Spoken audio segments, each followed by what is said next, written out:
listeners can head over to w.gg and use the promo code MGTTM podcast to get 10% off your order.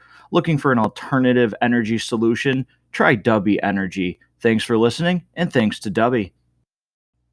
Thor Love and Thunder is out in theaters now and sees the return of Chris Hemsworth as the title character Thor. He is joined by such actors as Christian Bale, Russell Crowe, Natalie Portman, Tessa Thompson, and many others. And this marks the 29th installment in the MCU movie franchise and the fourth Thor film. And one of the major things that I think is very decisive about this movie right now is the direction of Phase 4, or the lack thereof if you talk to people. And I certainly agree with that statement. Where we had Phase 1, 2, and 3 had a very clear path of where we would go. Phase 4 is really open-ended right now. Not quite sure where we're headed, not quite sure who the big bad is or what the end goal is for, this part of the MCU. And I think that's where we're getting into some MCU fatigue here. I mentioned this is the 29th installment in the film franchise for the MCU. And that's not counting the Disney Plus shows with all these different threads. And I think that's part of the real problem with this movie. And although I like this movie, and I'll get more into that in a minute here, there's no real connective tissue. And even at the end of this, you get a glimpse of what they could do for a fifth Thor movie. And it's not all that intriguing to me. I'm not sure how everybody else feels about that, but really I wasn't intrigued to see where else Thor would go on his own. Now, I did enjoy this movie. I liked it.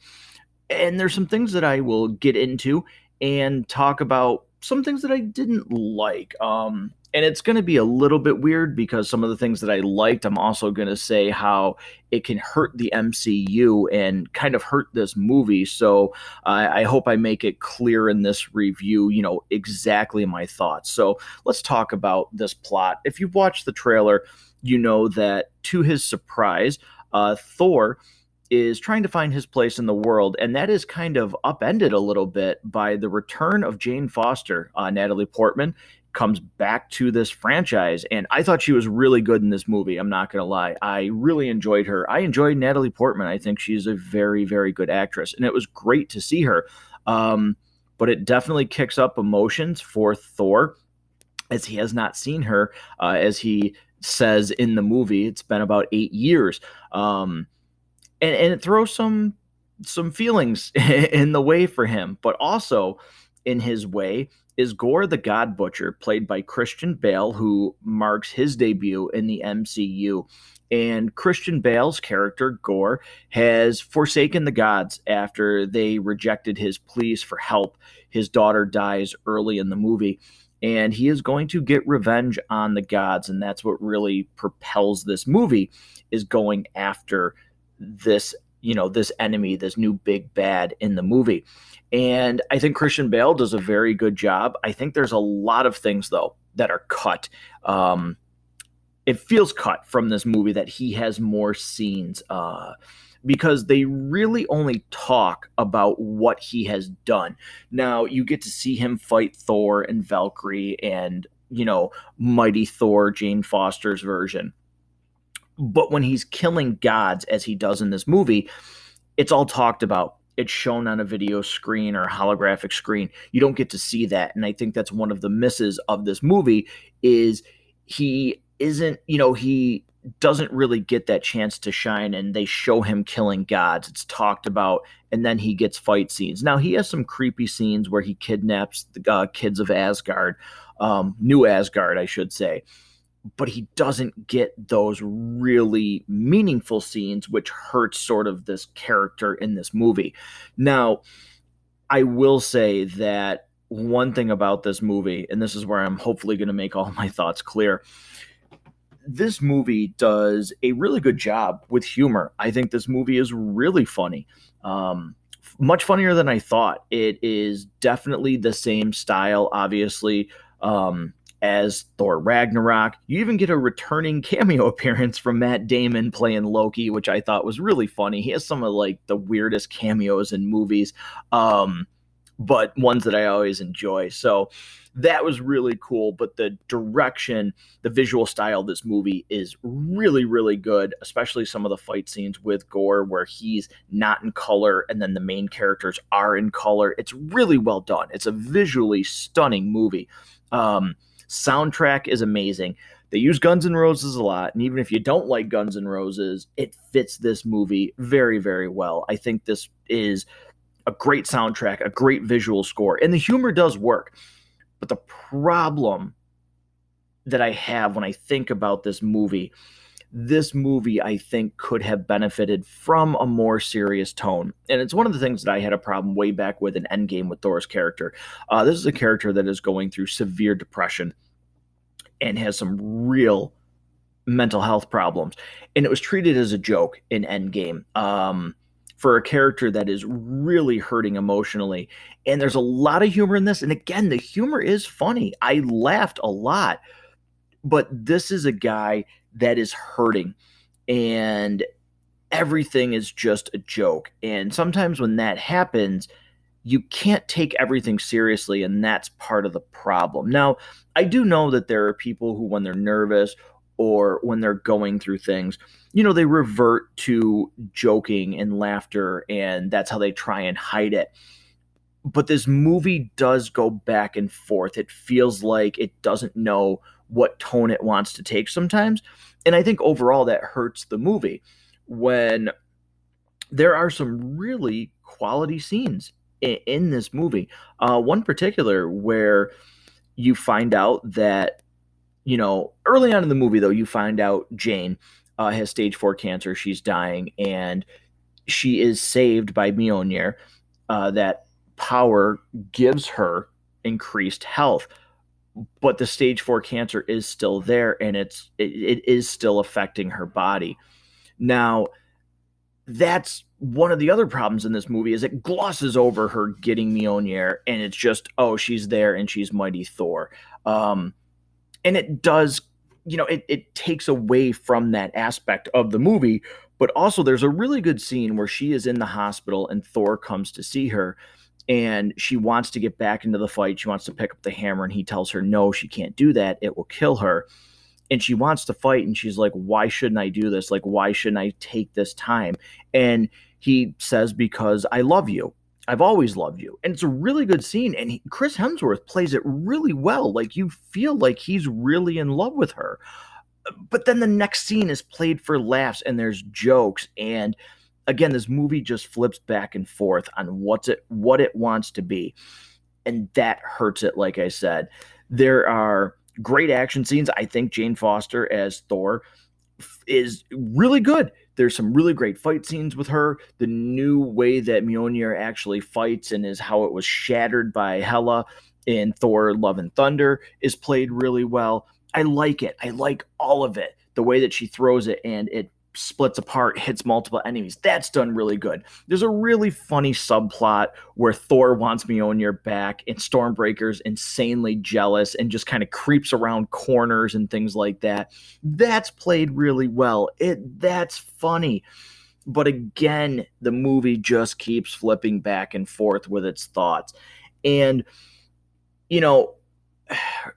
Russell Crowe, let's talk about some of the other actors and characters in this movie. Russell Crowe plays Zeus, and I don't think he's a good choice. And I hate to say this, but his physique does not, to me, transition to this all-powerful god. It doesn't work on screen when you're presenting him to be this all-powerful character. It's not a good look, and it kind of takes away. Again, it's a serious tone where they meet Zeus. It's supposed to be serious. They need help to battle the God Butcher, and it's just treated as a joke. They talk about orgies. He flicks Thor's clothes off. You've seen that in the trailer. That's a funny scene. They do put that on screen for quite a while, actually, where Chris Hemsworth actually is naked on screen. And it's funny, but the scene is they're supposed to be asking for serious help, and it's treated again as comedy. And it just, in that moment, it works, but then they try to go serious, and then they go back to joking, and then they go serious again. Again, it's just a roller coaster of what happens here. And that's the biggest problem, I think, with the MCU right now is there's not a great direction, like I said. And that's one of the main complaints that I've heard about this movie and Phase 4 in general. There is no real direction. There are too many branching plots as to what is going on. Now, if you just watch this movie as a standalone, you'll get a lot of enjoyment out of it. But if you've been on the MCU train for as long as these fans have, it's starting to get confusing with all the Disney Plus shows, with all these movies about what is going to be, no pun intended, the end game.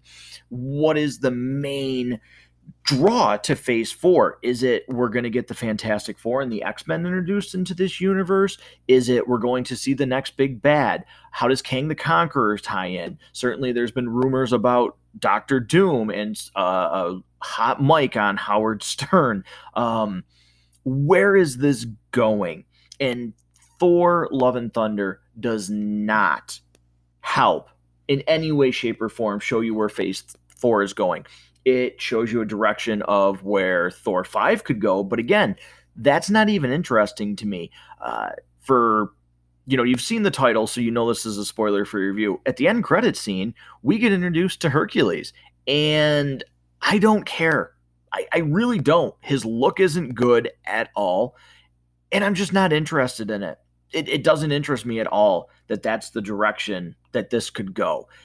I think it was a huge mistake, and I think it left a really bad taste. In the theater that I was in when I went and saw this movie, nobody really said anything. They were like, okay. Like, after the end credit scene ended, it was like, so that's it. There was no real interest to see what was going to come from that, and that is a really telling sign when people used to be looking forward to those end credits, and now it's like they're not really doing anything with these end credit scenes in these Marvel movies to set up something that is insanely interesting that is going to happen next in either Phase 4 or the next movie. You look at the projects in Phase 4, just movie-wise, Black Widow, way past its time that it should have came out. I understand COVID happened. You have Doctor Strange, which I personally love. You have Spider-Man No Way Home. You have the Eternals. All of these things that haven't been a hit with audiences except really No Way Home. They've made good money. Thor has opened up for the best box office that a Thor movie has, certainly making money. But again, the buzz is not what it used to be. So again, I enjoy this movie. I do. Do I think it's perfect? No, it's not perfect. Again, it has some serious tone issues, but it is enjoyable. So if you're looking for a standalone movie to go and have fun, yeah, you're absolutely going to enjoy this. If you're looking for connective tissue, there are some major gaps and a lot of questions that you have to try and find answers for right now on your own, or form your own opinions on what this is going to do, which is, again, the biggest issue I have with Phase 4 of this, this current iteration that we're in of the MCU. Again, great fight scenes, great soundtrack, visually super appealing, great chemistry between the main characters. Even, the cameo really that the Guardians of the Galaxy have. They have some really good scenes with Thor. The humor is very funny in this movie. I do think Gore is a good villain. There's definitely, to me, some cut scenes that probably could have added to his character. I do think Christian Bale was good in this role. But again, if your main goal is to find out where the franchise is going, you're going to be left with a lot to desire. So that's going to do it for my review of Thor Love and Thunder. I do recommend going to see this in theaters. because again, there is a good movie here. There is fun, there's great action, and you will enjoy it. I think you will really enjoy this movie. So I would definitely recommend going to see this in theaters. You know, I wouldn't wait. It's a fun time. It's a fun experience to go see this movie, take the family, kids, on a date, whatever it is you're going to do to go see this movie. I definitely would go and check it out. So, thank you so much for checking out this review. Make sure to hit the subscribe button below, stay up to date, leave your comments, and we will see you very soon at the next episode of Matt Goes to the Movies.